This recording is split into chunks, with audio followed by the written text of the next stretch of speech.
Selle nädala vlogis näitan teile, kuidas läks minul koormustestil. Lähme käime Nike Pegasus launchil ja külastame ka Laagna põhikooli, kus käisin rääkimas enda teekonnast ja sportlaskarjäärist. Hei, mina olen Miia ja jagan enda teekonda U20 maailmameistrivõistlustele.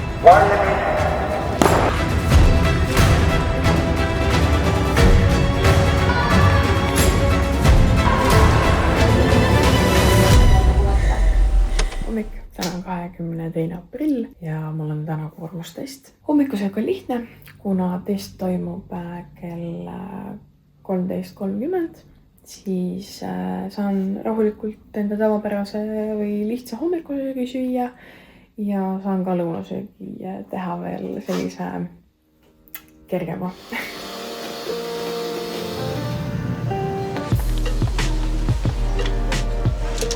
Tere!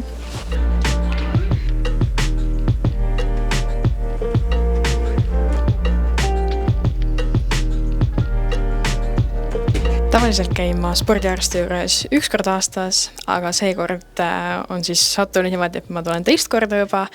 Põhjus on väga lihtne, me tahame teha minule hapnikumaskiga koormustesti. Ma pole mitte kunagi elus seda teinud. Nii palju, kui ma keskpäevaks küsisin, siis nemad ütlesid mulle edu. Tuleb natuke närviline siuke, aga ma arvan, et sealt saab väga palju andmeid välja lugeda. Minu jaoks alati kõige olulisem on saada teada, mis on minu vitamiinide tase, kas midagi on liiga palju, kas midagi on liiga vähe, kas mu keha on korras, kas on mingid näitajad samamoodi, mis ei ole normi piires, kas mu kopsumaht on äkki arenenud tänu minu ujumisele ja loomulikult kõige lihtsam, kui palju ma suudan joosta. Täna on erandjuhus, mul on krunn peas, tavaliselt ma krunniga ei ole, kuna juuksed lähevad elektrit täis, siis võivad need rikkuda koormustesti ja eelmine kord jooksin mina jooksulindil ja piisal kõrval mul kuidagi pani juuksed krunni, seekord olin juba targem, võtsin ise juba krunni tegemise asjad kaasa ja tegin krunni endale juba enne valmis.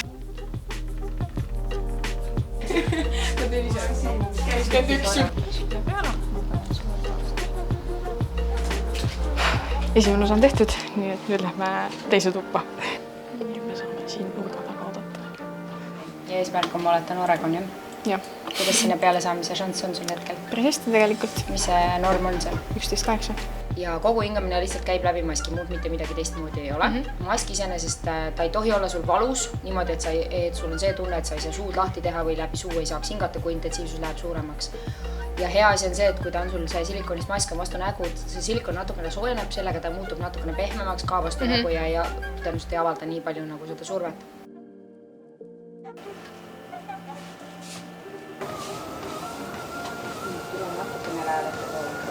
Paiklemisega sinna ajal kergelt aega tunnetada, siis joostus.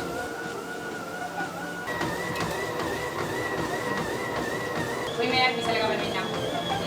5 sekundit ja läheb tumisemaks.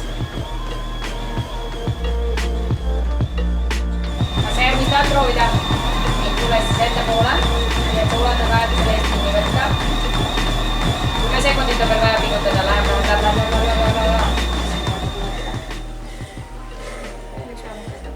Sul tagasi tuua sellega istu.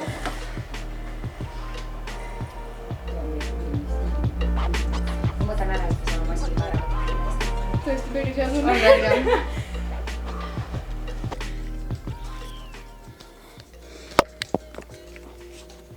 Miks see siin hea oli?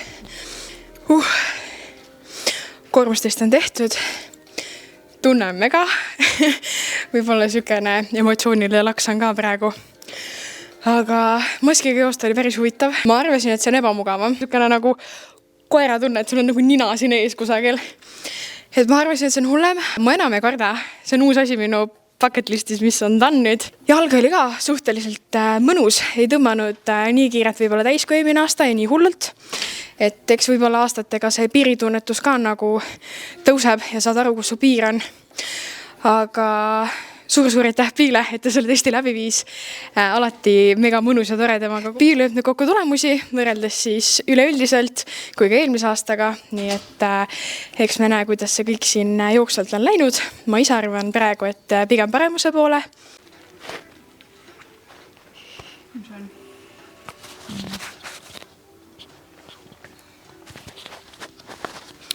Monkey never cramps. Monkey eats banana.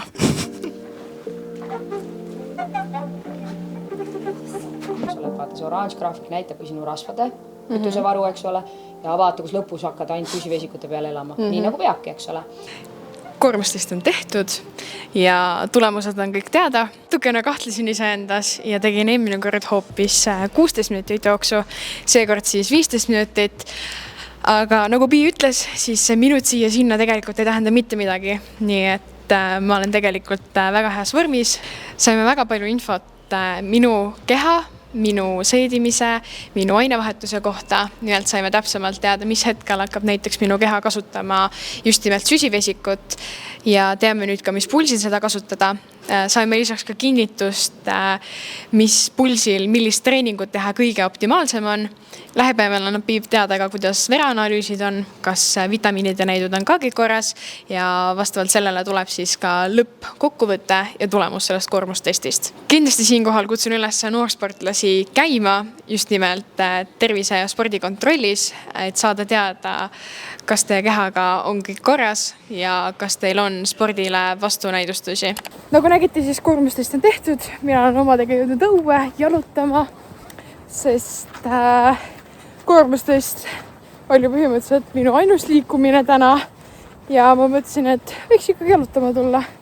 Meile see on nii ilus ilm ka veel, et miks lasta raisku seda ilma. Ma olen viimasel ajal hakanud armastama jalutamist.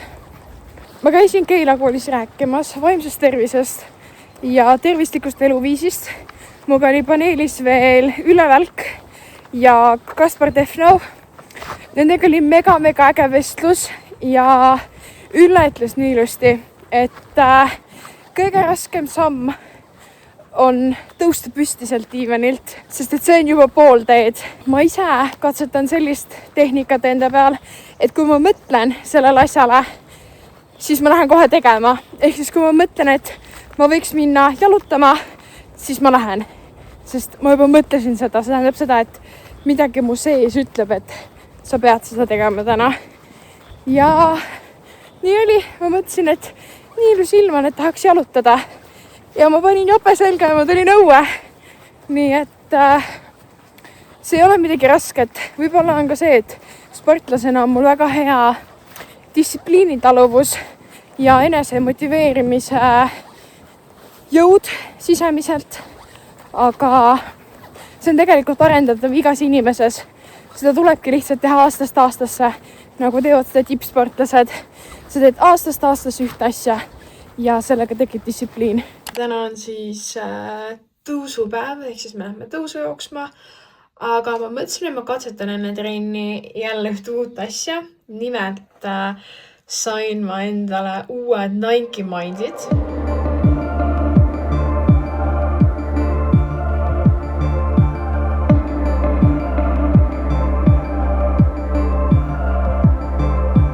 Ma katsetan, kas nad teevad minus mingi teistsugusema tunde näiteks täna lõigule minnes, kas ma olen rohkem valmis trenniks, kas ma olen rohkem ärkvel või vaatame, mis ma täheldan nende kasutamisest. Mul on hetkel trennini umbes 2 tundi aega, nii et proovin ja katsetan neid, kas need on mõnusad ja head ja annan tagasisidet. Tänane trenn on tehtud, käisime siis tõusu peal. Päris mõnus oli jalg, nii et jäin rahule trenniga. Tunnen, et päris palju oli energiat ja fookus oli päris hea, nii et võib-olla need tossud aitasid enne, aga ma pean neid veel katsetama, samamoodi nagu kofeiiniga, et tuleb mitu korda katsetada, võib-olla on hetkel siuke placebo-efekt, siiamaani positiivne mõte sellest, et võib-olla need tossud aitasid mind. Tõusul oli mega külm, mega tuuline, mul on siiamaani mega külm. Kui ma autos istusin, mul oli lihtsalt nagu relief, ma olin mingi soojus, oh my god. Seest trenn oli väga mõnus ja ma pole väga pikka aega kaifinud niimoodi trenni tegemist. Täna on aeg minna Nike Pegasus launchile. Üritus toimub õues, sest et tegu on ikkagi jooksmisüritusega. Nii et seljas on siukene mõnus Nike paks ja kõrgekaelusega, ma ei tea, pusa. Siis on valge Nike vest. Mustad Nike püksid ja Nike sokid. Praegu panen jalga veerad, aga äkki saame koha pealt uusi Pegasusi ka proovida.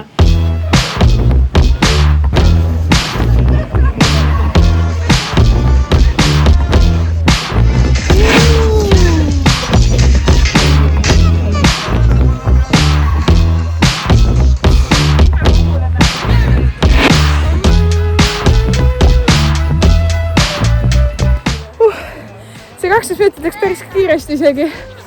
Ma arvan, et see nii kiirelt isegi läheb. Alguses oli 5 minutit kilomeetrile tempo ja siis lõpupoole juba panime viimase ringi juba suht full horsepower. See oli päris äge.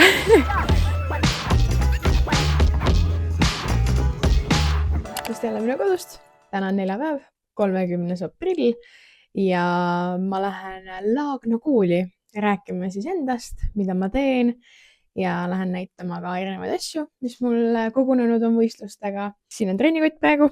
See kott on siis täis erinevaid asju, alates rinnanumbrid, erinevate maade särgid, erinevad pinnid, teatepuljad 2 tükki, naelikud. Katsetan teistmoodi, et ei tee mingit slideshow'd, vaid proovin pigem rääkida rohkem visuaalselt, näidata, mis mul on olemas füüsiliselt. Ma loodan, et lastel on tore näha selliseid asju.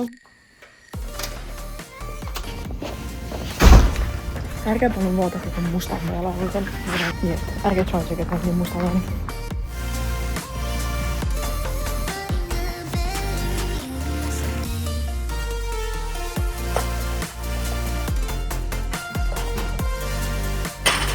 Ma olen jõudnud omadega tagasi. Käisin siis Laagna põhikoolis rääkimas ja käisin ka veel trennis ära. Ma mõtlesin, et ma näitan teile, mis ma võtsin siis Laagna põhikooli kaasa ja mida ma neile näitasin. Kuna tegemist oli erivajadust vajavate õpilaste kooliga, siis neile otsest presentatsiooni ma tegema ei hakanud, sest nad ei suuda väga palju istuda, neil on rohkem võib-olla praktilisemat ja visuaalsemat lähenemist, kuid see-eest nad olid mega ägedad. Siinkohal tahaksin tervitada Martat, minu suurt fänni. Ta oli ime armas tüdruk. Mul jäi nii südamesse see külastus, see esinemine, sest see lihtsalt on nii äge, käia erinevates koolides, saada erinevaid kogemusi, näha erinevaid inimesi ja samamoodi need küsimused, mis sealt tulid, olid väga ägedad. Näiteks, et mis on mu aastane eelarve, kuidas ma selle ära katan, mis ala ma teeksin, kui ma tegeleksin talispordiga.